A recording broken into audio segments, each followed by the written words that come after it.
hoping everybody is fine. I am Monisha Banerjee, assistant teacher, PNM Laboratory School. Today I will discuss about your biology class, photosynthesis. আজকে আমি তোমাদের photosynthesis নিয়ে আলোচনা করব।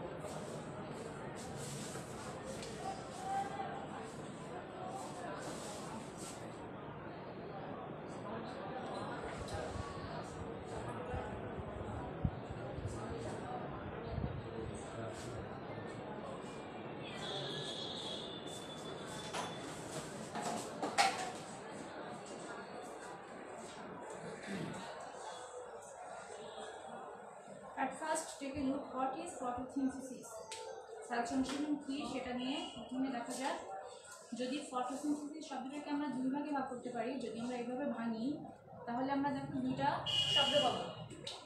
প্রথমটা হচ্ছে ফটো, ফার্স্ট ফটো, দেন synthesis.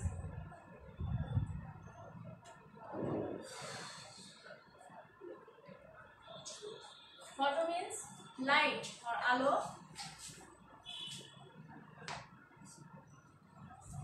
Synthesis, সংশ্লেষণ।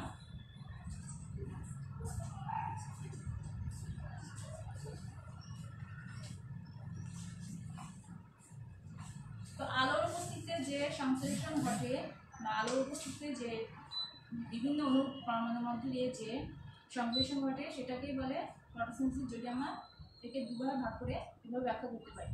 তো তারপর দেখে নেওয়া যাক ডেফিনিশন অফ ফটোসিনথেসিস।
তোমরা দেখতে পাচ্ছ the biochemical process in which green plants make food carbohydrate from CO2, carbon dioxide and H2O, পানি, water with the help of chlorophyll and sunlight is called photosynthesis.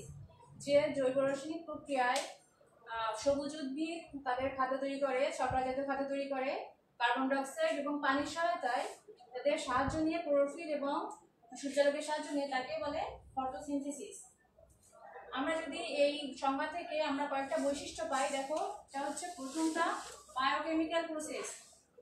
Photosynthesis হচ্ছে একটা biochemical process. কারণ কি ফটোসিনথেসিসকে আমরা biochemical process কারণ বলি, কারণ এটা উদ্ভিদের মানে জীবদের ভিতরে ঘটে, উদ্ভিদের ভিতরে ঘটে। আর এর ভিতরে অনেক রাসায়নিক বিক্রিয়া ঘটে, কেমিক্যাল বিক্রিয়া ঘটে, এই জন্য রিঅ্যাকশন ঘটে, এই জন্য একে বায়োকেমিক্যাল প্রসেস বলবো। আর দেখো এখানে আছে ফুড কার্বোহাইড্রেট। উদ্ভিদ যে খাদ্যটা তৈরি করে সেটা অবশ্যই কার্বোহাইড্রেট বা শর্করা জাতীয় খাদ্য, সেই জন্য আমরা এখানে কার্বোহাইড্রেট বা শর্করা জাতীয় খাদ্য দিয়েছি। তারপরে হচ্ছে কার্বন ডাইঅক্সাইড এবং পানি, ওয়াটার। যে খাদ্যটা তৈরি করে সেটা বায়ুস্থ মানে আমাদের অ্যাটমসফিয়ারিক CO2 বা কার্বন ডাইঅক্সাইড এবং মাটিস্থ মানে মাটি থেকে যে পানি তুলে সেটার মাধ্যমে হয়ে থাকে, সেটা দিয়ে এটা রান্না করে ওরা। তো সেজন্য। আর তারপরে ক্লোরোফিল এবং সানলাইট, এটা এই যে প্রক্রিয়া প্রসেস, এটা সাহায্য করে ক্লোরোফিল এবং সানলাইট, এই দুটা সাহায্য করে। এটা না থাকলে কিন্তু এটা হবে না, সেজন্য এই দুটা সাহায্য করে। তাহলে আমরা এখানে পাই যে এটা জৈব রাসায়নিক প্রক্রিয়া, এর মাধ্যমে গাছ কার্বোহাইড্রেট জাতীয় খাদ্য তৈরি করে এবং এটা মানে কি দিয়ে তৈরি করে, সেটা হচ্ছে কার্বন ডাইঅক্সাইড এবং পানি, এবং এটা সাহায্য করে ক্লোরোফিল এবং সানলাইট। আশা করি বুঝতে পেরেছো। এবার নেক্সট যাই আমরা, যে অর্গান অফ ফটোসিনথেসিস। ফটোসিনথেসিস কোথায় ঘটে?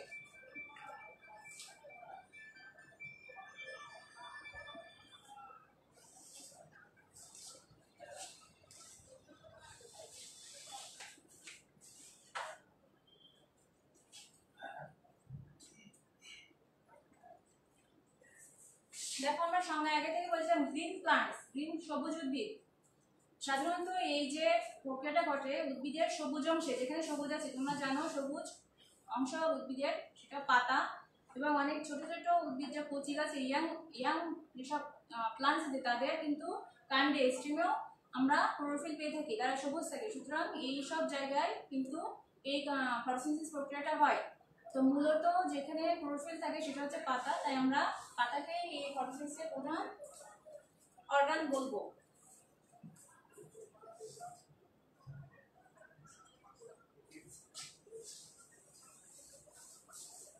ফটোসিনথেসিস লিভ, পাতার কোথায় ঘটে? পাতার মেসোফিল টিস্যুতে কিন্তু এই প্রক্রিয়াটা ঘটে।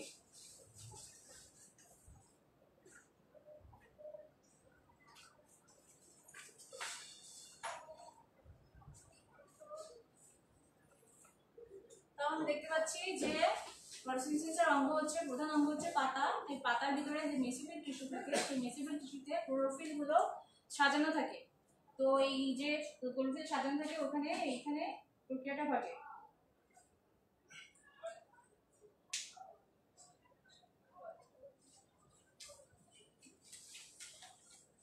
তোমরা নিশ্চয়ই দ্বিতীয় চ্যাপ্টারে, তোমাদের বইয়ের দ্বিতীয় যে চ্যাপ্টার আছে ওখানে তোমরা ক্লোরোপ্লাস্টের গঠন সম্পর্কে ওটা পড়েছো। তো আমি এখানে আর একটু দেখাতে চাই।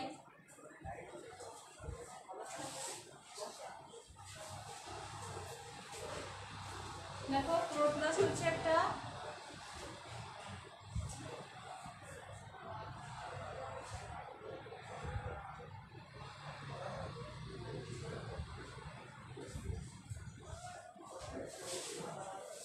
এরকম দ্বিস্তরী আবরণ বিশিষ্ট ডাবল মেমব্রেন একটা অঙ্গ, যেটা পাতায় উপস্থিত থাকে। তো এটার ভিতরে আমি বিস্তারিত যাচ্ছি না, এটার ভিতরে যে দুটো অংশ এই প্রসেসে ব্যবহৃত হয় সেই দুটো হচ্ছে, এই যে দেখতে পাচ্ছ এটাকে বলে গ্রানাম।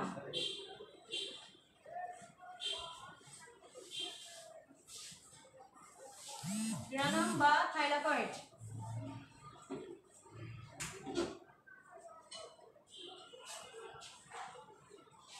আর এই যে ধাত্র পদার্থ ম্যাট্রিক্স, একে বলে স্ট্রোমা।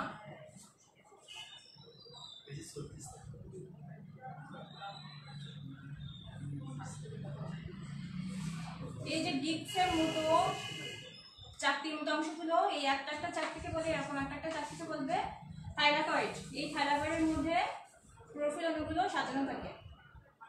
তো এই থাইলাকয়েডের মধ্যে আলোক ডিপেন্ডেন্ট, তোমরা পরবর্তীতে আমি যাব, এই যে প্রক্রিয়া, এই যে অংশে ক্লোরোপ্লাস্টের এই অংশে লাইট ডিপেন্ডেন্ট ফেজ বা আলোক নির্ভর যে পর্যায় সেটা সংগঠিত হয়, এবং এই স্ট্রমা অংশে আলোক ইন্ডিপেন্ডেন্ট ফেজ সেটা সংগঠিত হয়।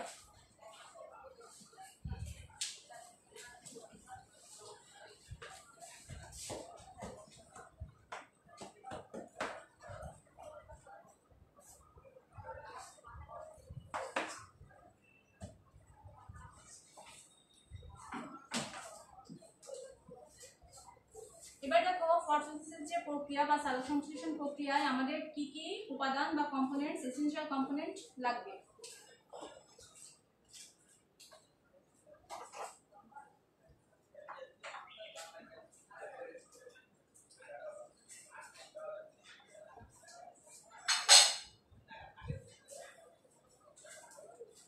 এটা এক ধরনের আমরা যখন রান্না করে ভাত খাই সেরকম প্রক্রিয়া সেটার সাথে আমরা তুলনা করতে পারি। তো আমাদের যদি রান্না করতে যাই তাহলে সাধারণত আমাদের একটা রান্নাঘরের প্রয়োজন হয়।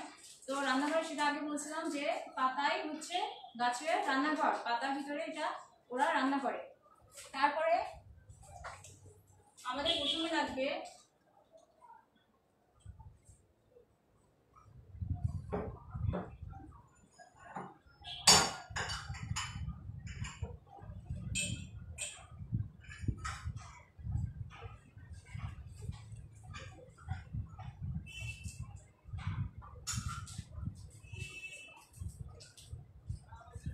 এই চারটি উপাদান, এই যে প্রক্রিয়াটা ব্যবহৃত হয়। প্রথমে কার্বন ডাইঅক্সাইড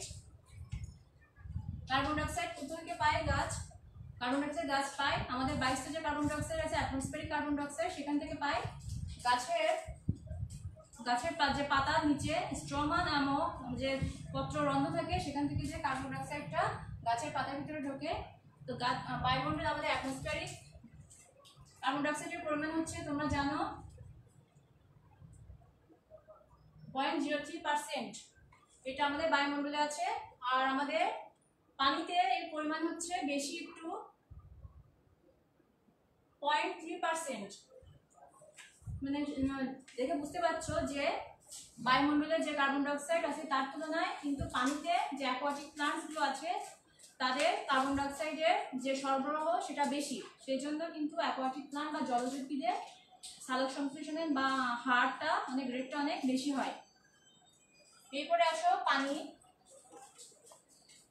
পানিটা আসে, তোমরা নিশ্চয় জানো যে উদ্ভিদ তার মূলদ্রম বা রুট দিয়ে পানি, মাটিস্থ যে পানি থাকে সেটা তোলে। এটা তোলার জন্য ব্যবহার করে তারা জাইলেম টিস্যু।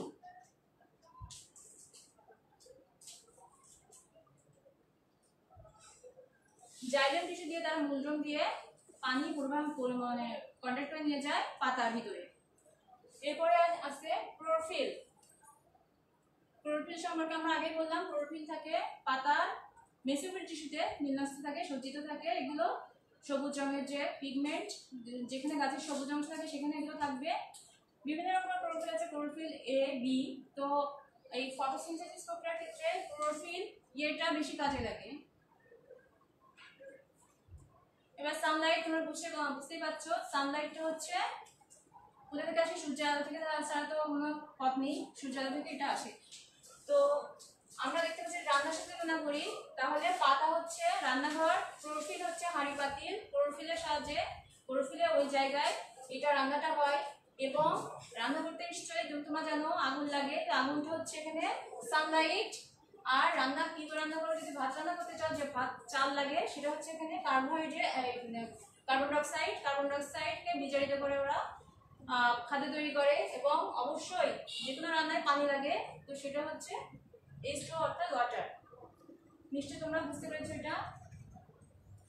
আচ্ছা, এখানে সানলাইটের ক্ষেত্রে একটা কথা বলি। সানলাইট হচ্ছে কিন্তু আমরা জানি যে ভিজিবল আর আনভিজিবল লাইট আছে। দর্শনীয় আলোর বিভিন্ন তরঙ্গদৈর্ঘ্য আছে, সব তরঙ্গদৈর্ঘ্যতে কিন্তু ফটোসিনথেসিস প্রক্রিয়াটা ভালো হয় না। তো এটা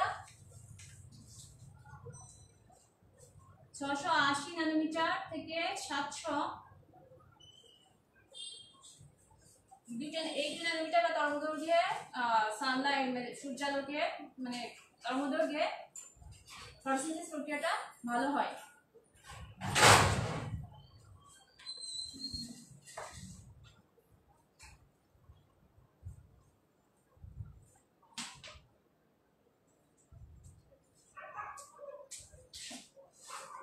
এখন যদি আমরা এই প্রক্রিয়াকে একটা ছবির সাহায্যে প্রকাশ করতে চাই তাহলে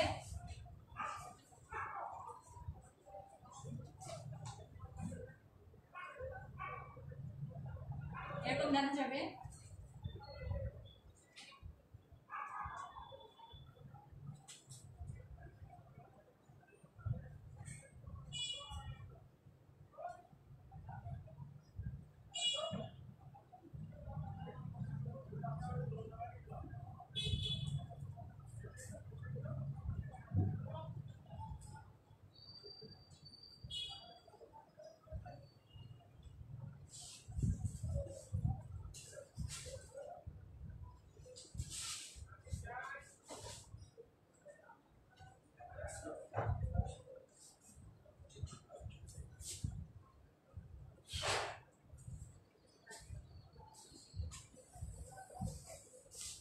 দেখো এখানে পাতার ভিতরে ক্লোরোফিল থাকে। প্রথমে মূলরম দিয়ে এই যে শিকড় বা মূলরম রুট হেয়ার দিয়ে এরা জাইলেম ডিশের মধ্যে দিয়ে পানি নিয়ে পাতায় যায়। এখান থেকে সূর্যালোক আসে,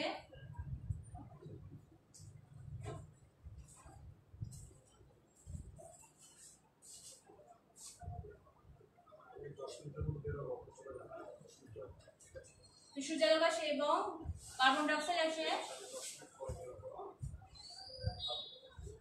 বাতাস থেকে। দেখো আমাদের যে ফটোসিনথেসিস বা সালোকসংশ্লেষণ প্রক্রিয়া, এই প্রক্রিয়া কিন্তু পানি এবং H2O এবং পানি যেমন কাজে লাগাও তখন পানি উৎপন্ন হয়, H2O এবং অক্সিজেন এটা উৎপন্ন হয়। তো এটা কার্বন ডাইঅক্সাইডকে নেয় এবং অক্সিজেনকে বের করে দেয় এই প্রক্রিয়ায়।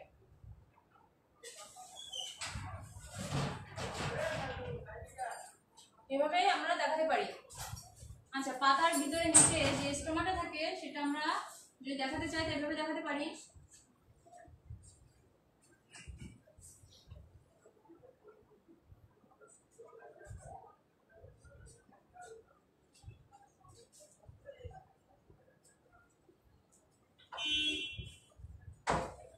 দেখো এটা স্টোমা, এই যে মাঝখানে ফাঁকা জায়গাটা দেখতে পাচ্ছ স্টোমাটা, এটা হচ্ছে স্টোমা এবং এই যে পুরোটা স্টোমাটা পত্ররন্ধ্র। আমাদের গায়ে যেমন লোমকূপ থাকে তেমন গাছের পাতায় কিন্তু এই ধরনের স্টোমাটা থাকে, পত্ররন্ধ্র থাকে।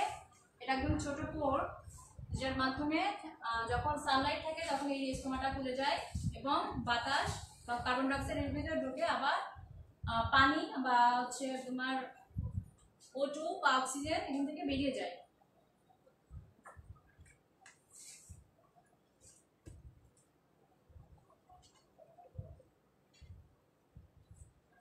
এখন দেখো এই যে প্রক্রিয়াতে যাওয়ার আগে আমরা একটু এই প্রক্রিয়াটা চলে দুইটা, মানে প্রক্রিয়াকে প্রসেসটাকে দেখানোর জন্য ব্ল্যাকম্যান নামক একজন বিজ্ঞানী, ব্রিটিশ সায়েন্টিস্ট, উনি 1905 সালে এই প্রক্রিয়াকে দুই ভাগে ভাগ করেছেন। একটা হচ্ছে লাইট ডিপেন্ডেন্ট ফেজ,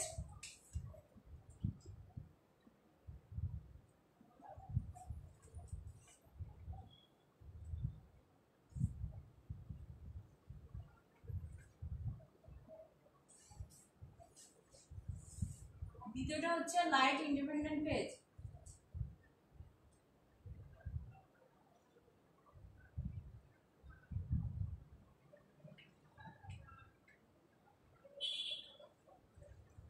একটা আলোক নির্ভর পর্যায় আর একটা হচ্ছে আলোক নিরপেক্ষ পর্যায়।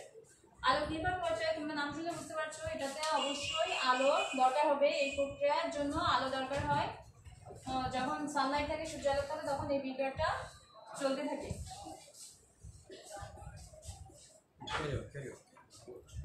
তখন এই বিক্রিয়াটা চলতে থাকে। তো আলোক নির্ভর পর্যায়ে যাওয়ার আগে আমি দুইটা এখানে রাসায়নিক পদার্থ যেটা খুব কাজে লাগে সেই দুটো সম্পর্কে একটু আলোচনা করতে চাই।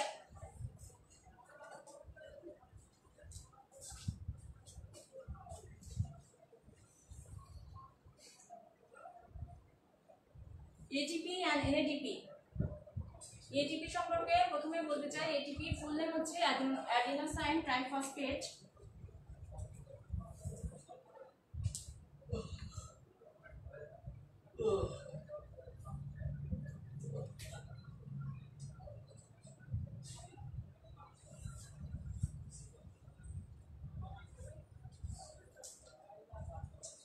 অ্যাডিনোসাইন ট্রাইফসফেট এটা ফুল মিনিং দেখো। অ্যাডিনোসাইন হচ্ছে, অ্যাডিনোসাইনকে সংজ্ঞায়িত করতে পারি আমরা এভাবে, অ্যাডিনিন যেটা হচ্ছে তোমার নাইট্রোজেন বেসে থাকে, একদম নাইট্রোজেন বেস যেটা ডিএনএ আরএনএ থাকে, এই অ্যাডিনিনের সাথে 5 কার্বন বিশিষ্ট রাইবোজ সুগার যুক্ত হয়ে কিন্তু এই অ্যাডিনোসাইনটা তৈরি হয়। তাহলে অ্যাডিনোসাইন হচ্ছে অ্যাডিনিনের সাথে 5 কার্বন বিশিষ্ট রাইবোজ সুগার যুক্ত হয়ে এটা তৈরি হয়। এবার এই অ্যাডিনোসাইন বিভিন্ন ফসফেট গ্রুপের সাথে যুক্ত হতে পারে, যেমন ওয়ান ফসফেট গ্রুপের সাথে যুক্ত হয় তাহলে সেটাকে বলবে এএমপি। দুইটা ফসফেটের সাথে যুক্ত হয় সেটা হচ্ছে এডিপি। এম হচ্ছে এখানে মনো মানে তোমরা জানো এক, ডি হচ্ছে ডাই মানে 2, এটিপি টি ফর ট্রাই। তো অ্যাডিনোসাইন, ডাইফসফেট এবং ট্রাইফসফেট এবং মনোফসফেট এভাবে যুক্ত হতে পারে। এবার এনএডিপি হচ্ছে এনএডিপি শব্দ বলতে দেখো এনএডিপি তোমাদের বইতে কিন্তু এরকম দেওয়া আছে NADP plus H plus M NADP plus H নিকোটিনা এটার ফুল মিনিং হচ্ছে নিকোটিনামাইড অ্যাডিনিন ডাইনিউক্লিওটাইড ফসফেট। এটার সাথে যদি এরকম হাইড্রোজেন যুক্ত থাকে তাহলে এটা রিডিউস বা বিজারিত নিকোটিনামাইড অ্যাডিনিন ডাইনিউক্লিওটাইড ফসফেট। তো এই দুটা কিন্তু আমাদের এই যে প্রসেসেস লাইফ ডিপেন্ডেন্ট ফেজে পরবর্তীতে তোমরা দেখতে পাবে। তো এটিপি সম্পর্কে আরো একটু বলে নিয়ে যাও যে এটিপি কিন্তু আমাদের যে শক্তি বা বায়োলজিক্যাল কয়েন বলে তোমাদের বইতে আছে, বায়োলজিক্যাল কয়েন এক ধরনের। তো এটিপিটা সাধারণত থাকে হচ্ছে তোমার পাতায়, আমাদের গাছের পাতায় এটিপি উপস্থিত থাকে, সেখান থেকে এটিপি উপস্থিত থাকে, সেখান থেকে একটা ফসফেট ইনঅর্গানিক ফসফেট যুক্ত হয়ে এটা লাইট আর ক্লোরোফিলের সহায়তায় হয়ে এটিপি তৈরি হয়। যখন আমরা উদ্ভিদের বিভিন্ন অংশ খাদ্য হিসেবে খাই তখন কিন্তু এই এটিপি আমাদের শরীরে চলে আসে এবং আমরা যে হাঁটাচলা করি, কাজ করি বা কথাবার্তা বলি বা যে কোনো ধরনের কাজ করি সেখান থেকে এই শক্তি কিন্তু আমরা এটিপি থেকে পাই। যখন আমাদের শক্তির প্রয়োজন হয় এই এটিপি ভেঙে যায়, এটিপি আবার ভেঙে যে এডিপি এবং ফসফেট মুক্ত হয়। এভাবে আমরা কিন্তু শক্তি পাই। তো আমাদের এই জন্য এই যে এটিপিটাকে বলে বায়োলজিক্যাল কয়েন। এটাকে একটা আমরা রিচার্জেবল ব্যাটারির সাথে তুলনা করতে পারি। যখন আমরা জানি আমাদের মোবাইলের ব্যাটারি যখন ফুল থাকে তখন আমরা মোবাইল সব কাজ করতে পারি, কিন্তু যখন মোবাইলের ব্যাটারি কম থাকে তখন আমরা তাকে চার্জ দিই। তো এটা কিন্তু এই ধরনের প্রক্রিয়া। এটিপি সাধারণত ভেঙে যে এডিপি আর পিআই বা ইনঅর্গানিক ফসফেট যুক্ত হয়ে সেটা আবার এটিপি তৈরি হয়। আবার যখন আমাদের শক্তির প্রয়োজন হয় তখন এটা ভেঙে যে আবার এটিপি উৎপন্ন হয়। এভাবে চলতে থাকে প্রক্রিয়া।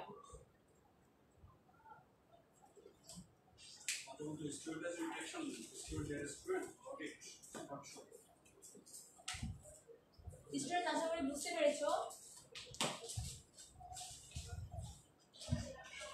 এবার দেখো আমাদের এই যে ফটোসিনথেসিস প্রক্রিয়ার লাইট ডিপেন্ডেন্ট ফেজে দুই ধরনের বিক্রিয়া ঘটে। একটা হচ্ছে ফটোফসফোরাইলেশন, একটা হচ্ছে ফটোলাইসিস। দেখো যখন আমরা লাইট ডিপেন্ডেন্ট ফেজটা ঘটে তখন ক্লোরোফিলের বিভিন্ন অণু আমরা লাইটের যে শক্তি সেটা শোষণ করে, ফোটন কণা শোষণ করে, শক্তি হিসাবে ফোটন কণা শোষণ করে এবং বিভিন্ন ইলেকট্রন ট্রান্সপোর্ট সিস্টেমের মাধ্যমে এই শক্তিটা নিয়ে যে তোমার এটিপি তৈরি করে। তো এইটা এভাবে তোমার সানলাইট আমাদের সরাসরি এটিপি তৈরিতে সাহায্য করে।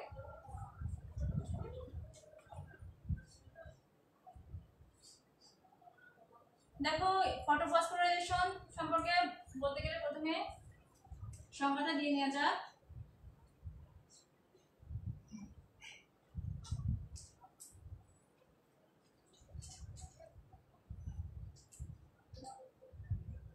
দেখো ওয়ার্ডটা একটু বড়, ফটোফসফোরাইলেশন।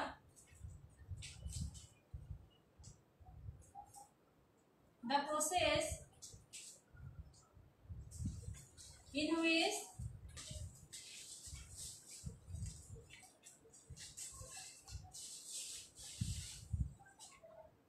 ADP bonds with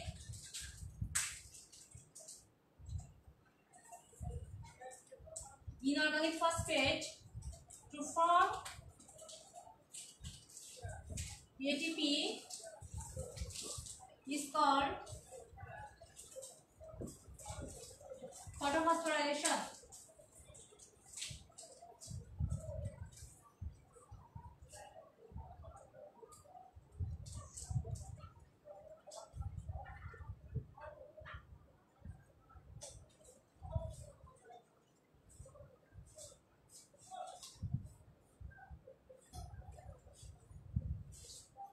যে প্রক্রিয়ায় এডিপি ইনঅর্গানিক ফসফেটের সাথে যুক্ত হয়ে এটিপি তৈরি করে তাকে ফটোফসফোরাইলেশন বলে। এই প্রক্রিয়ায় তোমার লাইট এবং ক্লোরোফিল অবশ্যই প্রয়োজন হয়। এবার এই যে ক্লোরোফিল এবং সানলাইট এখানে প্রয়োজন হয়। এবার দেখো এনএডিপি থেকে কিভাবে এনএডিপি H+H+ আয়নটা উৎপন্ন হয়। দেখো আমি আগে বলেছি যে মাটিস্থ পানি যখন জাইলেম প্রক্রিয়ার মধ্যে দিয়ে পাতায় যায় তখন এটা এই যে পানিটা কিন্তু এই ফটোসিনথেসিস প্রক্রিয়ায় কাজে লাগে। তো এই যে পানিটা যায় পাতায় এটা 3 ভাগে বিভক্ত হয়।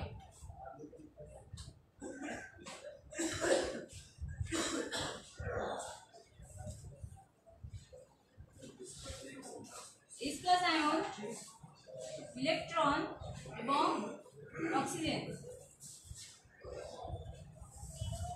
দেখো পানিকে 3 ভাগে বিভক্ত হওয়ার, একটা হচ্ছে H+ আয়ন, একটা হচ্ছে ইলেকট্রন, একটা হচ্ছে oxygen.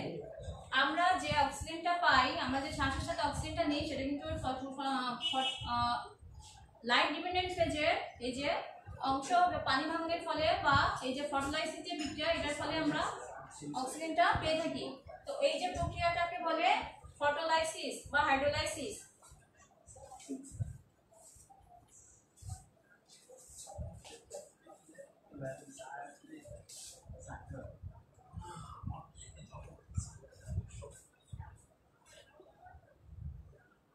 The process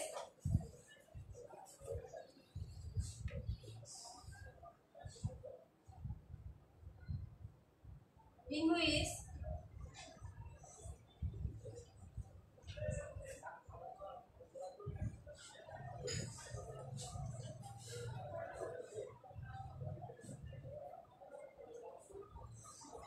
oxygen, electron and hydrogen ion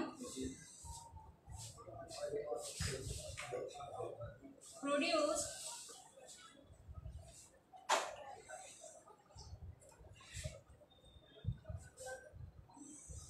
by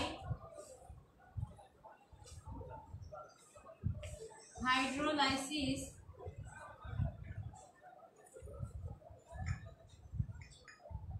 of water is called photolysis.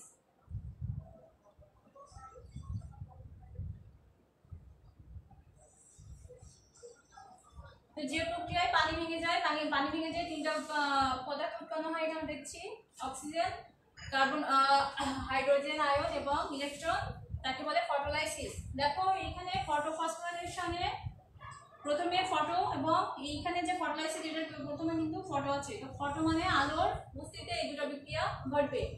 আলো ছাড়া অন্ধকারে কিন্তু এই বিক্রিয়া ঘটবে না। তো আলোর উপস্থিতিতে এই দুটো বিক্রিয়া ঘটে। তো এখান থেকে তোমরা দেখতে পাচ্ছ যে এই যে হাইড্রোজেন আয়ন মুক্ত হয়, এই হাইড্রোজেন আয়ন যায় এই বিজারিত করে এনএডিপি কে।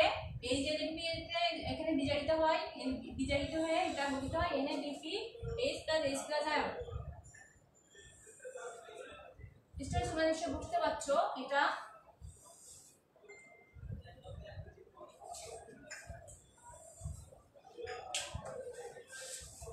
দেখো তোমাদের বইতে আরেকটা এখানে একটা সংজ্ঞা দেওয়া আছে। This process is producing ADP and NADP H+H+ is called assimilatory power. এটাকে বলে আত্তীকরণ শক্তি। আত্তীকরণ শক্তি হচ্ছে যেটা শক্তিকে আত্তীকরণ করে এই প্রক্রিয়া উৎপন্ন, এই প্রক্রিয়াটা দুটো পদার্থ উৎপন্ন করে ATP আর NADP +H+ আয়ন। তো লাইট ডিপেন্ডেন্ট ফেজ শেষে আমরা কিন্তু এখানে 4টা উপাদান পাই। একটা হচ্ছে অক্সিজেন, 2 হচ্ছে পানি, 3 হচ্ছে এটিপি, 4 নম্বর হচ্ছে NADP প্লাস H প্লাস আয়ন, এই চারটা কিন্তু লাইট ডিপেন্ডেন্ট ফেজে উৎপন্ন হয়। তারপরে দেখো এটা এই যে অক্সিজেন উৎপন্ন হয় এটা তো পাতার স্টোমাটা দিয়ে বেরিয়ে যায়, আর এই যে দুইটা উপাদান এটিপি আর NADP H plus H plus আয়ন এই দুটো পদার্থ কিন্তু পরবর্তী যে লাইট ইন্ডিপেন্ডেন্ট ফেজ সেখানে ব্যবহার হয়। তো আমরা এবার যাব light independent phase.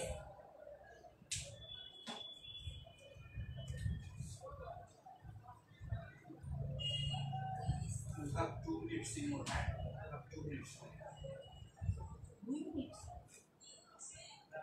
3. I will sleep. Light independent phase কি আমরা দেখো এটা আলো নির্বাপক পর্যায়ে কিন্তু এটা আলোর উপস্থিতিতে কিন্তু এই বিক্রিয়াটা ঘটে। যখন আলো থাকবে সে সময় ঘটবে, কিন্তু আলো না থাকলেও কোনো সমস্যা নেই, তখনও ঘটতে পারে। তো এই প্রক্রিয়ায় আমরা প্রক্রিয়াটাকে কয়েকটা ব্যাখ্যা করার জন্য কয়েকটা পাথওয়ে আছে। প্রথমটা হচ্ছে তোমাদের বইতে আছে ক্যালভিন সাইকেল বা C3 সাইকেল, দ্বিতীয়টা হচ্ছে হ্যাস-ব্রুন-ফ্লাক পাথওয়ে, আর তৃতীয়টা হচ্ছে CAM পাথওয়ে। তো প্রথম দুটো সম্পর্কে তোমাদের বইতে আলোচনা করা আছে, আমি একটু সংক্ষেপে সেটা বলতে চাই। প্রথমটা হচ্ছে কেলভিন সাইকেল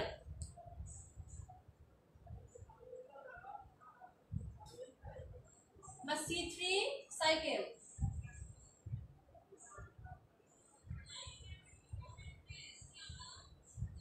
দেখো যে প্রথমে আমরা বলেছি যে স্টোমাটা দিয়ে কার্বন ডাই অক্সাইড বা কার্বন ডাই অক্সাইড পাতার ভিতরে ঢুকে সেটা এই বিক্রিয়াটা কিন্তু ঘটে স্টোমাতে, ক্লোরোপ্লাস্টের যে স্টোমা অংশটা থাকে সেখানে ঘটে।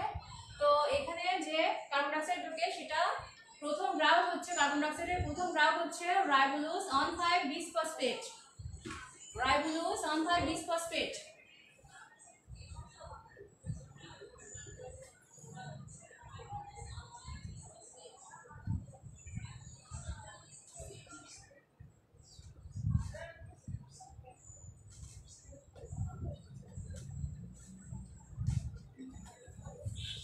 এটাকে আমরা RUBP দিয়ে এভাবে লিখতে পারি। তো এটা হচ্ছে RUBP হচ্ছে কার্বন ডাই অক্সাইড গ্রহণ করার যে পদার্থ গ্রহণ করার যে প্রথম পদার্থ সেটা হচ্ছে RUBP, এটা কার্বন ডাই অক্সাইড গ্রহণ করে।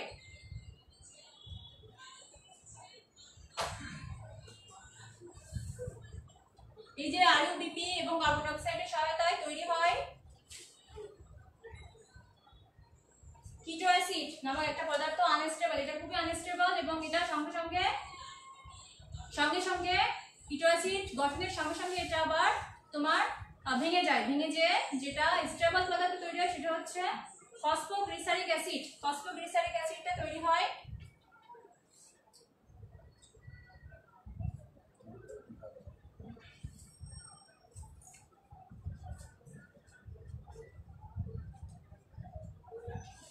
ফসফোগ্লিসারিক অ্যাসিড, এটাকে আমরা PGA দিয়ে প্রকাশ করতে পারি। তাহলে RUBP এবং CO2 এর মিলনের ফলে হয় PGA বা ফসফোগ্লিসারিক অ্যাসিড। এই ফসফোগ্লিসারিক অ্যাসিড যখন তৈরি হয় তখন এইখানে যে আমাদের আলোক পর্যায়ে যে ATP আর NADP H প্লাস তৈরি হচ্ছে সেটা এখানে যুক্ত হয়ে তৈরি হয় গ্লিসারিডিহাইড 3 ফসফেট, এটাকে আমরা G3P দিয়ে প্রকাশ করতে পারি।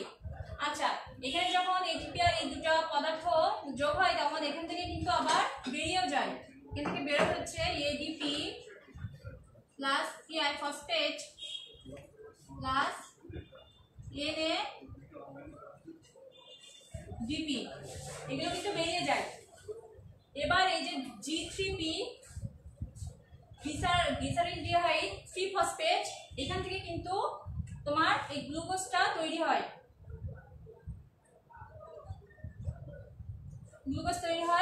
এবং এটা যদি 12 অণু 12 মনোকল G3P থাকে সেখান থেকে 2 অণু দিয়ে গ্লুকোজ তৈরি হয় এবং 10 যে G3P সেটা আবার পুনরায় এই যে আরইউবিপি বা রাইবোসালফাইড বিসফসফেট তৈরি হয়। দেখো এটা চক্রাকার একটা প্রক্রিয়া, সেজন্য কি বলে কেলভিন সাইকেল। আশা করি তোমরা বুঝতে পেরেছো। এবার আমরা হ্যাশট্যাগস পাথওয়ে নিয়ে একটু বলি। হ্যাশট্যাগস পাথওয়েতে প্রথম যে উপাদান সেটা হচ্ছে তোমাদের বইতে আছে অক্সালোএসিটিক অ্যাসিড, সেটাই প্রথম তোমার স্টেবল উপাদান। আমরা এই ফটোসিনথেসিসকে একটা রিঅ্যাকশনের মাধ্যমে প্রকাশ করতে পারি।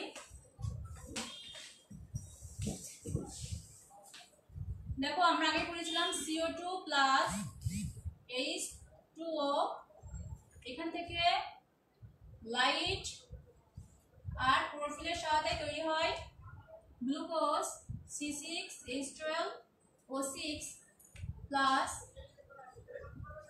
পানি এবং প্লাস অক্সিজেন। তো এইটা আমরা সমতা বিধানের জন্য ব্যালেন্স করার জন্য আমরা 6 মলিকুল নেব এবং এটা 12 মলিকুল, 6 মলিকুল। দেখো এভাবে আমরা লিখতে পারি যে 6 মলিকুল কার্বন ডাই অক্সাইডের সাথে 12 মলিকুল পানি যুক্ত হয়ে আলো এবং ক্লোরোফিলের সহায়তায় 1 অণু গ্লুকোজ এবং 6 অণু পানি এবং 6 অণু কার্বন অক্সিজেন উৎপন্ন হয়। এই অক্সিজেনটা কিন্তু বেরিয়ে যায়, আমরা যেটা পাই। তো তোমাদের একটা কোশ্চেন আসতে পারে, ফটোসিনথেসিসকে অক্সিডেশন রিডাকশন বিক্রিয়া কেন বলে? ফটোসিনথেসিস কে জার্মোজেন বিক্রিয়া কেন বলে সেটা আমরা এখানে দেখাতে পারি। দেখো এখানে কার্বন ডাই অক্সাইড রিডাকশন হয়ে এই যে গ্লুকোজ তৈরি হয়, এটা হচ্ছে রিডাকশন প্রক্রিয়া। তোমরা এখানে দেখতে পাচ্ছ এখানে অক্সিজেন অণু আছে এবং কার্বনের অণু আছে, কিন্তু এইখানে অ্যাটম আছে, কিন্তু এখানে দেখো গ্লুকোজের যে অণুতে মলিকুল আমরা দেখতে পাচ্ছি সেখানে কিন্তু কার্বন, হাইড্রোজেন এবং অক্সিজেনের অ্যাটম আছে, এখানে কিন্তু হাইড্রোজেন নেই। তাহলে এই হাইড্রোজেনটা আসে কোথা থেকে? এই হাইড্রোজেনটা আসে এই যে পানি ভাঙনের ফলে যে H2 উৎপন্ন হয়েছিল সেখান থেকে কিন্তু এটা আসে। তো পানি ভেঙে যে এখানে কি তৈরি হয়? অক্সিজেন। তো এটাকে বলে অক্সিডেশন প্রসেস।